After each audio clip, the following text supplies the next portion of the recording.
Praise to you, Isis, the Great One, the Mother of Horus, Lady of Heaven, Mistress and Queen of the Gods.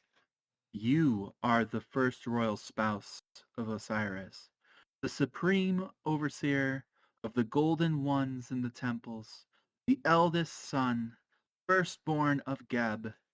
Praise to you, Isis, the Great One, the Mother of Horus, Lady of Heaven, Mistress and Queen of the Gods.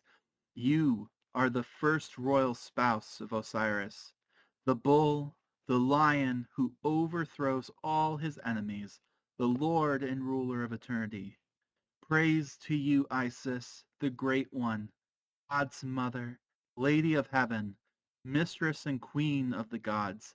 You are the first royal spouse of Osiris, the Eternal One, rejuvenating himself, who raised up eternity.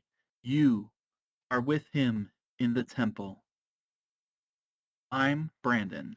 And I'm Courtney. Come join us as we take a trip back in the past at the Time Travelers Club. So this time, we are talking about perhaps one of the most iconic figures to come out of ancient Egypt mythology. Ever since Greece and Rome encountered the Egyptians, the Western world has been fascinated, inspired, and mystified by one particular goddess in particular. This would, of course, be Isis. No, not that Isis. That is just an unfortunate coincidence. No, this Isis was something quite older, and her influence can be found well beyond her role as an ancient Egyptian goddess in surprising ways. In ancient Egypt mythology, she is known as a goddess of magic, healing, and motherhood. She is often depicted with a throne upon her head or wearing the most sacred of the symbols, the sun disk. She is closely associated with both life and death and is a protector of both living and dead. She transcends these two aspects and connects them. Unlike most mythology across the world where women have always taken a passive role, she instead is arguably the main protagonist in possibly the most well-known myth to come out of ancient Egypt. And that is the myth that we will be discussing today, because not only is it just a wonderful story to tell, but it gleans insight not only to her nature as a goddess, but also how Egyptian society functioned. We can garner their death practices, their relationship with both life and death, and how they viewed women all from this story. The origin myth of the goddess Isis is deeply intertwined with the creation myths of ancient Egypt, particularly those centered around the Heliopolitan Ennead. Isis is typically described as the daughter of Geb, a god of the earth, and Nut, the goddess of the sky. She is one of four siblings, born as the last generation of the Ennead. Her siblings are Osiris, her elder brother, who also became her husband and the first king of Egypt. Because again, guys, this is ancient times, wholesome as it is. There's a lot of brother and sister loving. Okay? Mm-hmm. Don't get it twisted. That's still happening. But that's okay. Then there's Set, another brother, the god of chaos, deserts, and storms. And no, this is where I'm going to trip. Nephthys. Nephthys. Nephthys. Nephthys. Sister, who also became Set's wife. In this lineage, Isis is a grandchild of the creator god Atum, or Ra, establishing her as a fundamental deity within the Egyptian pantheon from its earliest stages. While her birth itself isn't elaborated on in the same dramatic fashion as some other creation events, Dionysus, her Mm-hmm. role, no one's lighting on fire, no one's being ripped to shreds. It's pretty boring. It's like, and Geb and Newt loved each other very much, and then they had their kids. And you know what? It's refreshing. It's It is refreshing. refreshing. I mean, again, and then those kids married each other. But, like, it's like no one's eating baby hearts. No one's putting babies in the nut sacks. there's no golden showers. There's no. I It's mean, just it's not controversial, normal. which makes it Right. controversial in the realm of Like nope. deities, which is hilarious. Right. Right. The Greeks were dramatic, but like Egyptians were like, okay, these guys really loved each other. Their dad tried to separate them, but he couldn't keep them apart. And finally, they had kids together. It's like, oh, that's nice. Yeah, it's just refreshing. Hmm. Well, so with that being said, her role in subsequent myths, particularly the Osiris myth, is central in her development and significance. She is often depicted as having been in love with Osiris even within the womb. Gross, but that's okay. Highlighting their destined connection. Uh, uh, Yeah. yeah. Can't be perfect. No. It's okay. Her name in Egyptian, Aset, is often translated as Queen of the Throne, which is like literally, like Hmm. that's her, like the throne is hers. Like she is the throne itself personified, which is Absolutely. therefore reflected in her typical headdress, the hieroglyphic sign for a throne. Some scholars have suggested that she was originally that personification of the throne itself, given its power to make a man into a king and its connection to the pharaoh's mother. Therefore, while her direct birth story is not grand or dramatic, her origin is firmly established as a divine child of earth and sky, setting the stage for her pivotal role and the most enduring and influential of the Egyptian myths, the cycle of Osiris's death and resurrection. All right. So we've covered the divine birth of Isis, daughter of Geb and Nut, sister to Osiris, Set, and Nephthys. Now things get a little less idyllic family portrait and a lot more ancient Egyptian soap opera with cosmic consequences. What happens next is nothing short of a foundational work for Egyptian mythology, laying the groundwork for Mm-hmm. kingship, the afterlife, and the enduring power of love and loyalty. Our story properly kicks off with Osiris taking the throne of Egypt. He is not just a king, he is the benevolent, civilizing force.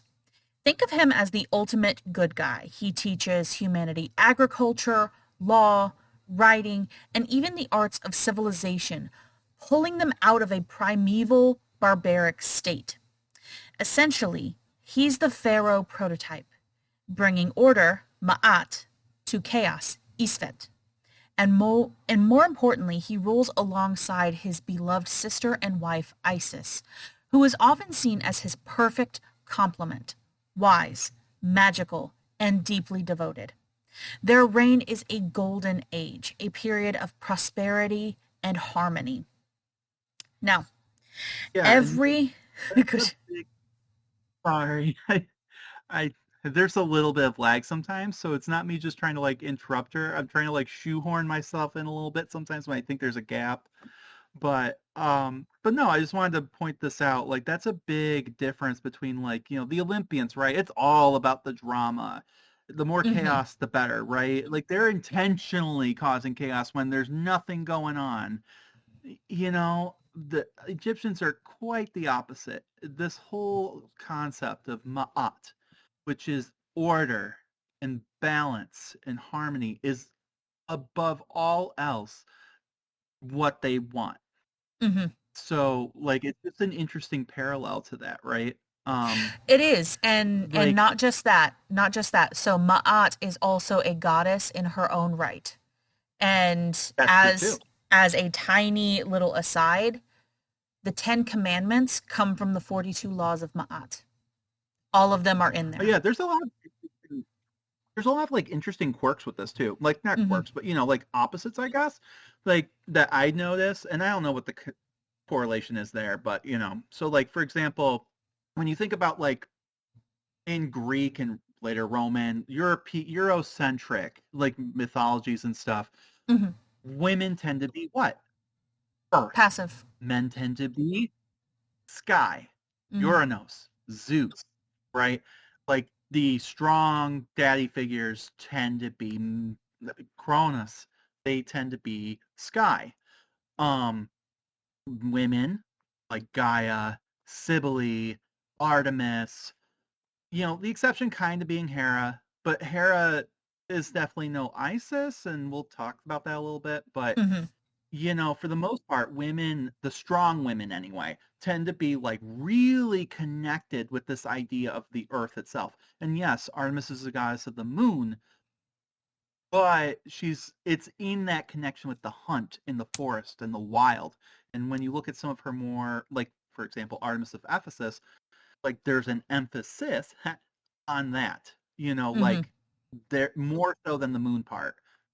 It's like she's the goddess of the hunt and nature and the wild. Oh yeah, and the moon. Yeah.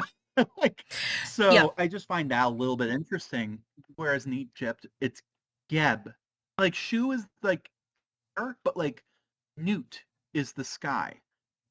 Hmm. Isis, as we'll talk about a little bit, has more of a connection with sky, and she has wings, whereas Osiris is death and the underworld and fertility, and Geb is the earth itself, like rock and itself. And I find that fascinating. No, And also absolutely. this role, like of like men bring order, women create chaos in the Greek pantheon, whereas in this, it's almost the opposite. Like you said, Ma'at itself, the concept of order is a woman. The power behind the throne, which also helps with Ma'at and that security, is a woman. Hmm. And like men, the Egyptian god of chaos itself is a man. Yep. And they need these women in their lives to kind of keep them under fucking control. And like No, it's all that about job sucks. balance. But No, and yeah. that's the thing that I love about the Egyptian mythos is that when you dig into it, they are all in perfect pairings. They really are Hmm. all in perfect pairings, even in like the primordial pairings that brought about like the entire world, right? Hmm. They are literally the perfect complement to each other. It is not that they are necessarily individualized as, he is this and she is that. It is more so they are this together. Which I love that. And there's, But that also brings the yeah. important of Isis because she is this herself. She is all of this power Hmm. herself. What is a king without a throne?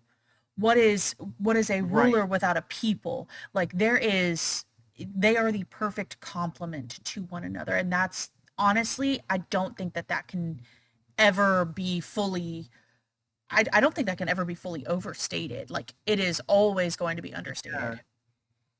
Well, and like the inevitability of this is Hmm. interesting, right? Because like when you look at the Gab Newt myth, right? Hmm. Like long, we didn't include it because it's kind of short, but the long story is that I guess I agree with him a little bit. Shu, her dad, was like, okay, you're brother and sister. That's gross. No. Um, but the idea of like they are opposites. They're attracted to each other. There's this idea of balance, right? And they Hmm. need each other to stay balanced. And he's in the wrong for trying to keep them apart. And it was going to happen either way. Hmm. And that's, like I said, really fascinating. Like in the end, it does, with a lot of their myths, there's like this idea of like there is some craziness, but it does eventually all work out. Things Hmm. have to happen for a reason, and balance will always prevail. And if it doesn't, that's the end of everything. Yes. So, unlike All the right. Greek gods who are just stirring the pot because they think it's funny. Well, or they're having a beauty contest, that too. But Yeah, there's a which again came from just stirring the pot because they thought was fun. And a lot of exactly. times too, even when you read like the Iliad, it's like starts off with the gods being bored. They're like, God, we need a good war, you know, to entertain Yeah. us. And I This is mean fun, like you it's know. that's messed up by human morality. That's so messed up by human morality. Well, they But create human ah. beings in that Mhm. Prometheus myth. They create human beings to entertain them because they Yep. were just so bored with watching animals fuck each other and actually be in harmony. And they're like, we need like something else that's flawed a little bit, that like they're dumb and they'll worship us, and like we can fuck with them and it'll be fun. Pretty much like Yeah. Like, kids with a magnifying glass and an ant pile. yeah, and it's like dark. It's like you literally created people to just for something to fuck with. Like, Yep. what the hell? And the Egyptians are not like that at all. Like, I mean, No. there's a lot of myths, and there's not really a centralized one. That comes with the Greeks and stuff later, kind of colonizing. This is like you'll hear of Amun, and like and that set. There's a lot of these like sets, right? And over time, because of overlap, some pick up the myth, and they all kind of agree like these all happened, but we're focusing on that. Mhm. Like there's not like this, oh, your way's wrong, my way's right kind of situation, but the No, Greeks it's more needed of a that was chaotic respect. as shit Yeah, for the it's more of a Greeks, which is respect kind of for each funny. other. That's kind of Yeah. what brings balance to it. It's more of a respect of, oh, okay, that's how you believe it? Awesome, cool. And it's not a we're gonna fucking slaughter you Or if you like, don't yeah, believe what I that also believe. fits in with my worldview, so they can both be right. Exactly. Oh, like, it's Exactly. interesting. All right. So So, back to it. All right. So mhm. every good story needs a villain. And in this one, he is a doozy. Set, Osiris's younger brother. Set is the embodiment of all things wild, chaotic, and destructive. He's associated with the desert, storms, and foreign lands, essentially everything outside of the fertile, orderly Nile Valley. And boy, does he have a serious case of sibling rivalry. He is consumed by jealousy over Osiris's successful reign and the love and admiration Osiris garners. Set's plan to usurp the throne is where things get truly devious. He concocts an elaborate scheme, one that involves a beautifully crafted, custom-made chest. And this isn't just any chest. It is a sarcophagus chest, precisely made to fit Osiris's dimensions. He Set hosts a grand banquet, a seemingly celebratory affair, and during the festivities he unveils this magnificent chest, declaring that whomever fits perfectly inside will receive it as a gift. One by one, the guests try their luck, but none are a perfect fit. Then, unsuspecting and perhaps a little too trusting, Osiris steps inside. And guess what? It's a perfect fit. But before he can even congratulate himself, Set and his co-conspirators, often identified as the 72 evil deities or followers of Set, slam the lid shut, seal it with molten lead, and then, in a truly horrific act, cast the sealed chest into the Nile River. This act is an ultimate betrayal, the disruption of cosmic order. Osiris, the bringer of civilization and life, is murdered and cast away, and the Golden Age ends abruptly. So I want to also state the Nile is a goddess in herself as well. And the fact that, Our God, it's yeah, weird. Sometimes it's a dude, yeah, and he's a either cat guy way, with rolls. yes, but Yeah. it is both, or either. Really, it depends on the perspective of the person that's looking at it. But the fact that they would Hmm. discard order and prosperity and civilization and life inside of the Nile, which the Nile, it gives and it taketh away. Hmm. For sure. The Nile gives and it taketh away. They thrived on the seasonal bringings of the Nile, but Hmm. literally destroying it, destroying civilization and prosperity with the Nile is huge. Well, something else that I noticed too that's kind of interesting, right, is that even though Set's the bad guy, he still has a hand in how life happened. Like it's like an Hmm. origin story for this particular thing. For example, um, the chest, right. This is clearly the idea of like this is where the idea of sarcophagus came from, like where coffins came from, and like why they have to fit a certain way. Indirectly, he created that tradition. Hmm. The other is the festival, right? So pharaohs typically had these it's usually about every 30 years they would have these festivals that celebrated their rule and like the prosperity of the land and things like that. Um, and like this is kind of like the origin myth of that too. So it's interesting that like even he had a role in creating something that people would be very familiar with. Um, and while he's a very destructive force, there's always this undercurrent of like there's a reason these things happen, Yes. you know? So I find that fascinating. But with that being said, this isn't the end of the story, of course, not by a long shot. This is where Isis truly shines. Her devotion to Osiris is legendary and forms the core of her identity as a powerful magician and a grief-stricken yet determined mother and wife. We'll say wife in this case. She's not technically a mom yet. Hmm. Upon learning of her husband's death, Isis plunged into unimaginable sorrow. She's been in love with him since the womb, guys. I mean, this is tough. This is her He everything. seemed like her Adonis. He was perfect. Hmm. She embarks on a desperate quest to find his body, as you do, because that's pretty messed up. Yep. Um, Search takes her far and wide. The chest, carried by the currents of the Nile, eventually drifts out to the Mediterranean Sea and washes upon the shore of a foreign land of Byblos, aka modern-day Lebanon. There, a magnificent tamarisk tree grows around it, completely enveloping the chest and, and Osiris's body.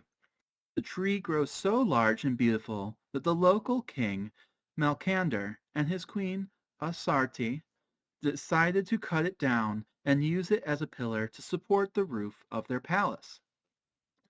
Isis, guided by her divine intuition and perhaps a bit of help from some friendly deities, eventually traces the chest to Byblos, disguising herself as an old woman, as you do in any of these stories. It's giving me Beauty and the Beast vibes a little bit, but a little A little dark bit. because it's like the fairies like looking for her dead husband. Like, hey, do you have a Yeah. corpse in your pillar? Which this so she sits by a well, weeping. Her sorrow attracts the attention of the queen's handmaidens, and eventually Isis is brought to the palace to be a nursemaid to the queen's son.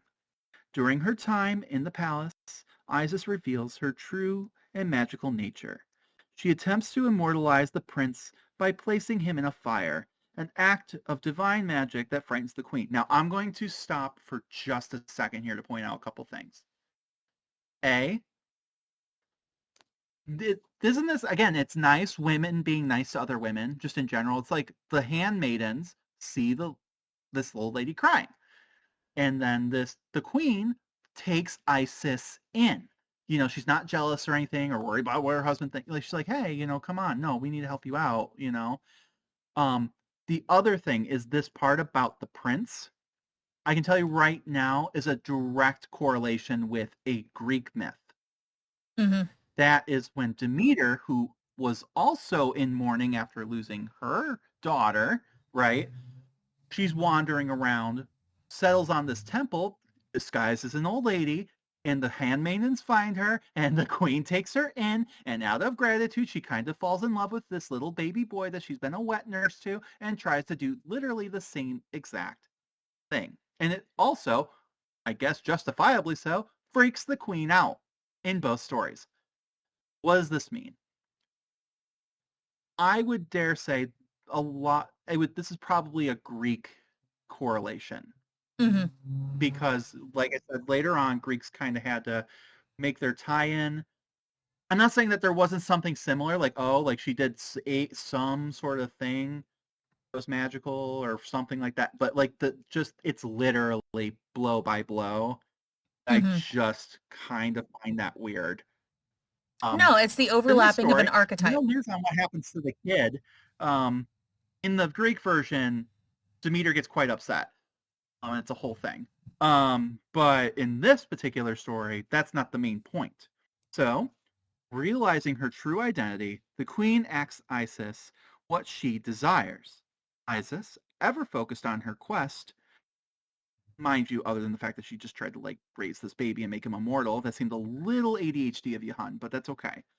Reveals her purpose and requests the beautiful pillar in the palace. Once granted, the pillar, Isis carefully extracts the chest containing Osiris's body. She then sets sail back to Egypt, filled with a renewed sense of purpose. Her plan is to perform the necessary funerary rites and to bring Osiris back to life, at least long enough to conceive their child. And so this is where we get the symbol of there's that a specific like pillar symbol you see a lot, and it's in the embalming process. Mm-hmm. This is the origin story of that, because Yep. you'd be like, otherwise, what is this random pillar doing? You Yep. know, like what is this? That's what this represents. Yes. So there was still more tragedy to come for poor Isis. While Isis temporarily hides Osiris's body in the swamps of the Nile Delta, Set, always vigilant and always malevolent, discovers it during a hunting trip. In a fit of rage and a desire to utterly destroy his brother, Set dismembers Osiris's body into 14, or sometimes 16, or 42, depending on the tradition, pieces, and scatters them throughout Egypt.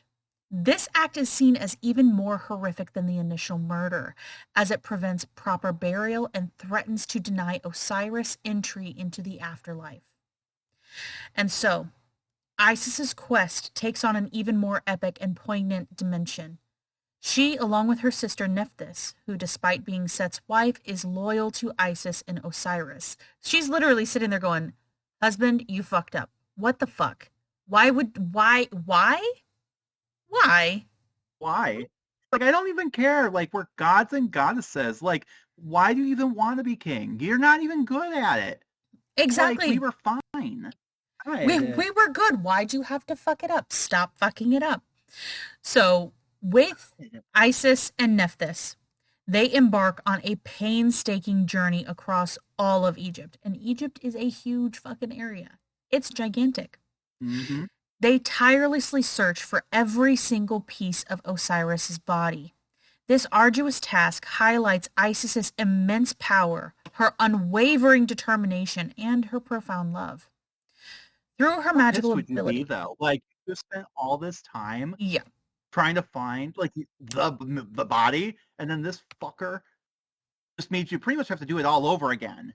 absolutely. Like, I'd be so Absolutely. pissed. No, Yeah. and I would be throwing things that are very pointy Yeah. at people's heads. Yeah. She's a better person than I am. She is so much better person than I am because I would be It's like, in a well, just gonna do rage. it again. I would be throwing the biggest of bitch fits. Like, no. So, through her magical abilities, Isis manages to find and reassemble almost all of the pieces.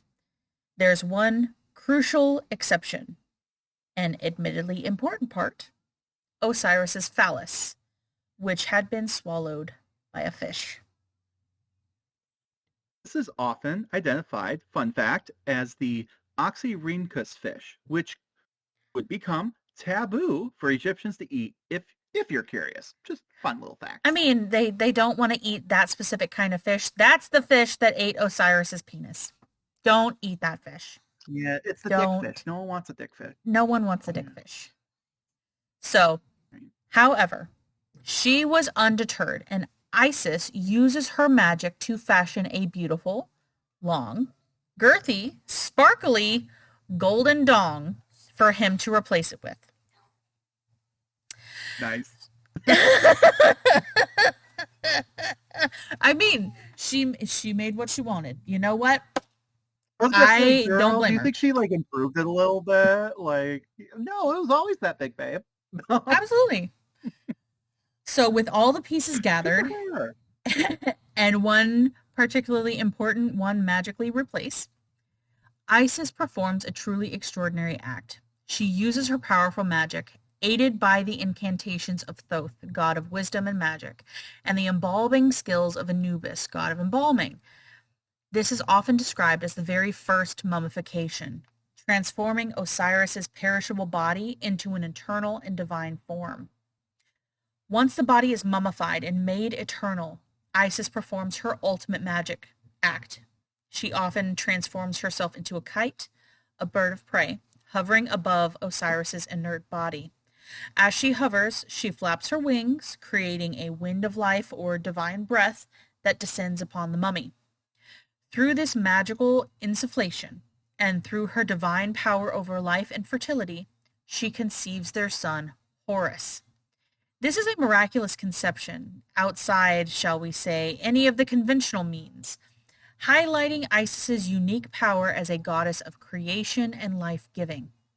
It also emphasizes the importance of Horus's birth as a divine act, ensuring the continuation of the legitimate lineage. So Set ain't got no place here.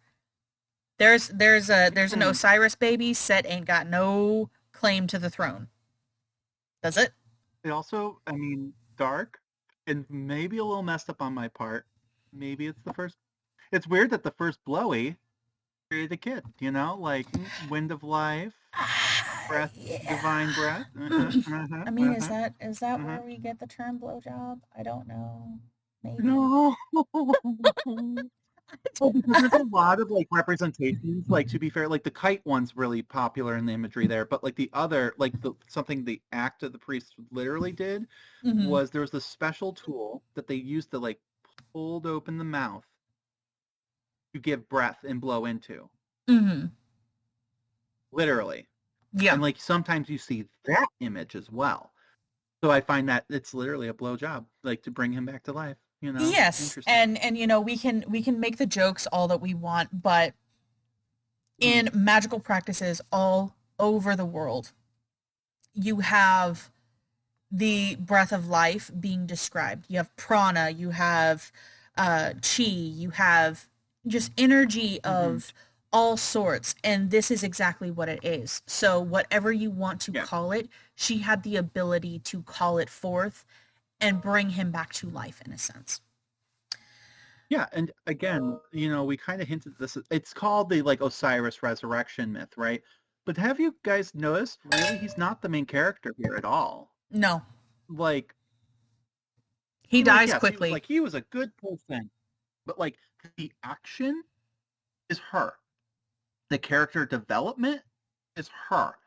Like he's just like a prop, sort of. Almost. You know? Almost, yeah. But like, you know, like but he is pivotal. Be able to do any. Yes, he's pivotal, but like she's the one problem solving here.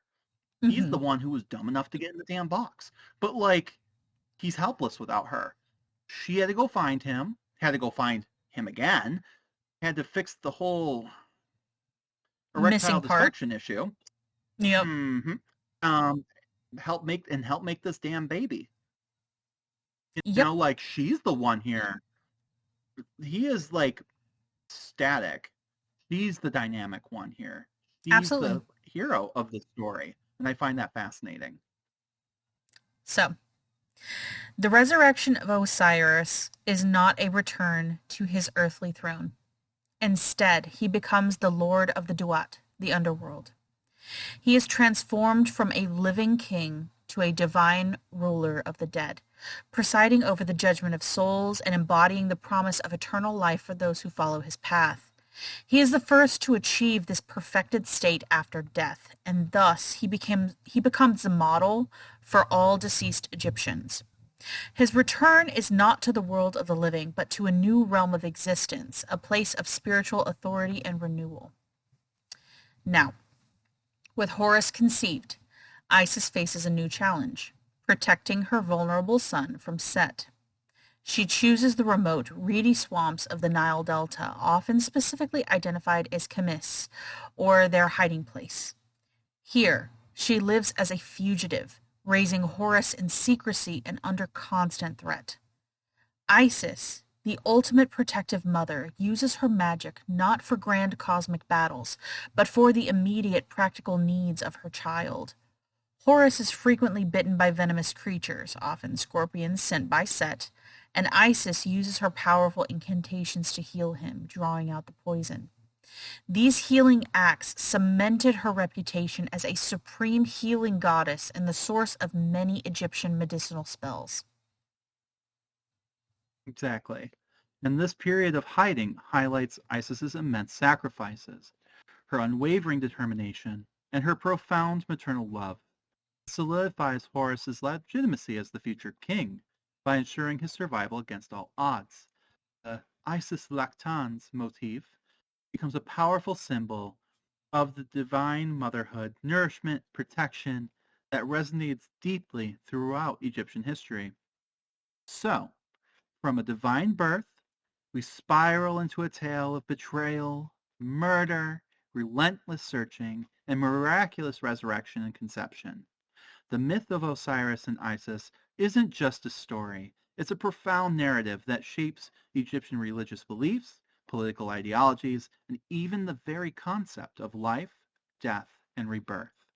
It's a powerful testament to the enduring power of love, loyalty, and the triumph of order over chaos, even in the face of unspeakable tragedy. And it sets the stage for the next great chapter, the epic struggle between Horus and Set for the rightful kingship of Egypt. This epic saga is not just ancient history. It's a timeless tale of good versus evil, love versus hate, and the enduring power of family. I also just want to take a moment to recognize another role that Isis is playing, and I just really find interesting. If you know anything about Egyptian mythology, culture, history, is that, of course, all of this myth is supposed to be the source of why Egyptians mummified and embalmed their dead. But it's also doing another thing. Osiris cannot be brought back to the world of the living, and Isis cannot follow him there because she has her own child now and is needed in the world of the living. In this scene, we see that while she loves her husband, she must let him go. She will continue to celebrate him, honor him, and love him, but the nature of their relationship has changed. In many mythos regarding dead and death, this would be a bad thing, like, with the Orpheus and, and all of those, like Yep. Orpheus, Demeter. It's tragic. It's Hmm. sad. And they're desperate to bring them back to them. Um, but this is different. And It is. we do not see Isis grieving, not because she's cold or heartless, but she knows that her husband has gone to a better place. In both, oh, sorry, but yeah, I mean, he's gone Yeah. to a better place, He has, and that's and healthy. this honestly highlights just how integral she is into the cyclical nature of life. She is not just, okay, I am going to try and keep everything at homeostasis where this is where we're getting back to. It's understanding that change must happen and that is Yeah, okay. and the other thing too is like I think a lot of times, like even today, you'll still like the Egyptians were obsessed with death, and I'd rather think it's not that they were obsessed with death, it's that we, from a Western lens, kind of have an unhealthy relationship with death. We It's do. something to be avoided. It's scary. It's bad. It's tragic. It's sad. And those are feelings I also feel. Don't get me wrong. Like I mean, like it's for it. The projection's real. But rather than saying, oh, well, they were obsessed with death, it's that they had a healthy relationship with it. Hmm. And that, like, yes, there was preparation and celebration, but like an appreciation. And like that's healthy. It is. Like it's not that they don't miss people, they do, but like it allowed them to continue on and not worry. I think that's a beautiful thing. It is. It is. And, as Americans specifically, because all over the world there are different death practices. And this is actually something that Hmm. I wanted to get into because I do want to become a death doula eventually, um, which is kind of easing people into that process. But we are so far removed from the death process. We literally commodified it. We used to Hmm. clean our corpses and as an act of, or as like a final act of grace and giving and loving and appreciation, we would be the ones that did that. And all of a sudden, it is commodified and we give them to strangers and we pump them full Like of that's chemicals that you are know, not needed. And we're so far removed from all of it. So it's not well, necessarily that they were like trying to their embalming and our embalming are for two different purposes, like two very different mhm. purposes. Well, and the thing is too is like think about how death in general is kind of a taboo in if itself is taboo. Yeah, Not just the subject, because that's also kind of like no one wants no one's and no one wants to talk about it. Even if someone's grieving, it's like they really don't want to be around it. Um, think about like too like bereavement, quote unquote. You have a mm-hmm. fixed amount of time you're allowed to feel sad right, before you have to get over it and go to Yeah, work. And like the idea of like touching a corpse is scary. You know, like, and I mean, I admit I would be very also uncomfortable with it, but maybe that's because of the environment I was raised in, right?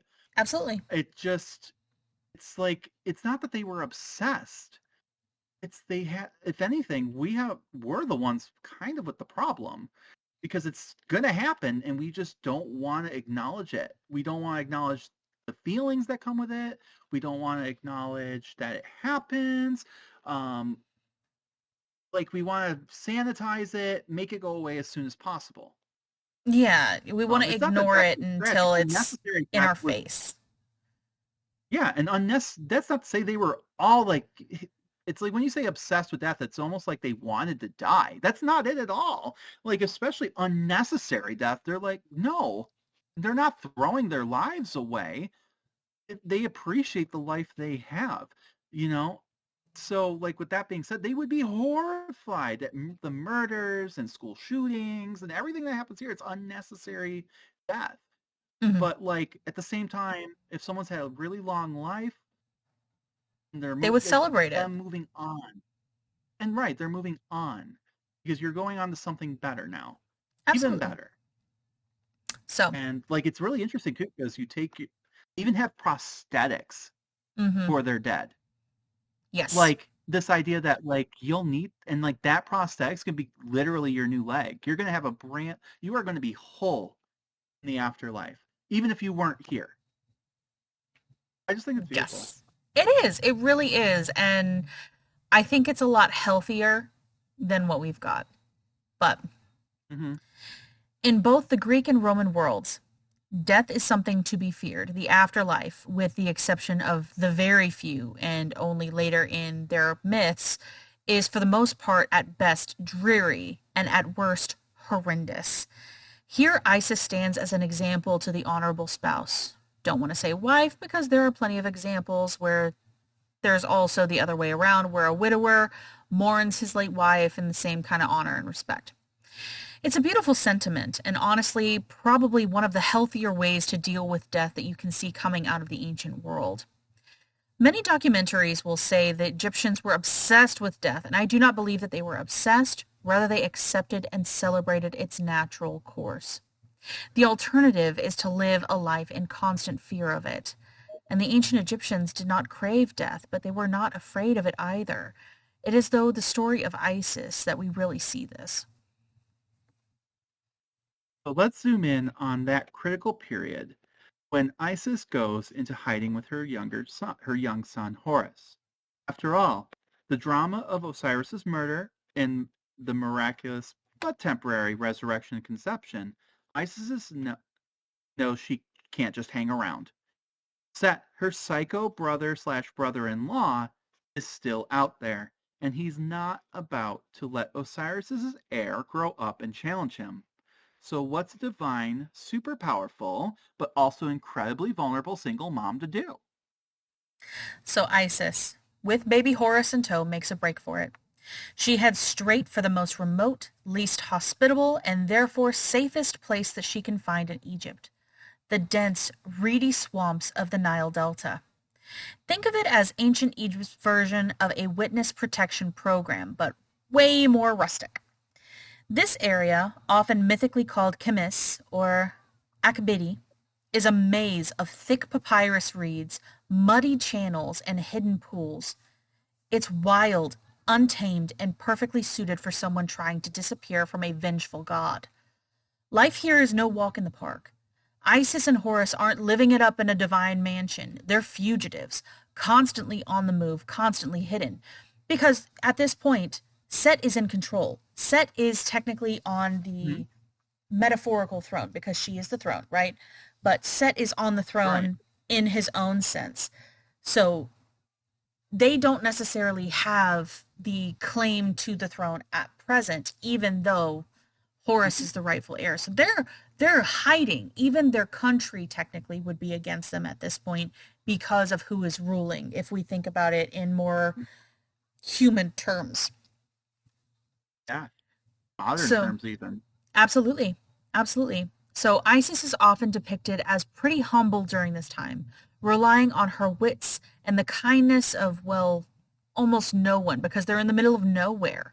This really drives home the immense sacrifices that she is making for her kid. She's a queen, a goddess, but here she's just a mother struggling to survive. And that's where we leave the story for now, with mother and child fleeing for their lives as refugees, escaping the wrath of a tyrant. How will they survive? And is it possible for them to come back from this? Tune in next time to find out. Now, as you know, we are a new podcast and we're always looking to please the dark magic that is the algorithm. So wherever you're listening to this, whether it be Spotify, Apple, iHeart, YouTube, or wherever you get your podcasts, if you like us, take time to give us a positive review. It goes a long way for us. We will also be starting a Patreon as soon as we have enough content in the backlog. There you can hear episodes of topics outside of the main purview of the main podcast. We'll create videos, do Q&As, sell merch, and in general just get up to hijinks, so keep your eye out for that.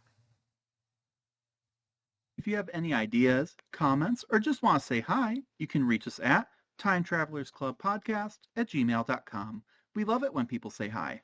And as always, thanks for listening. For now. Bye.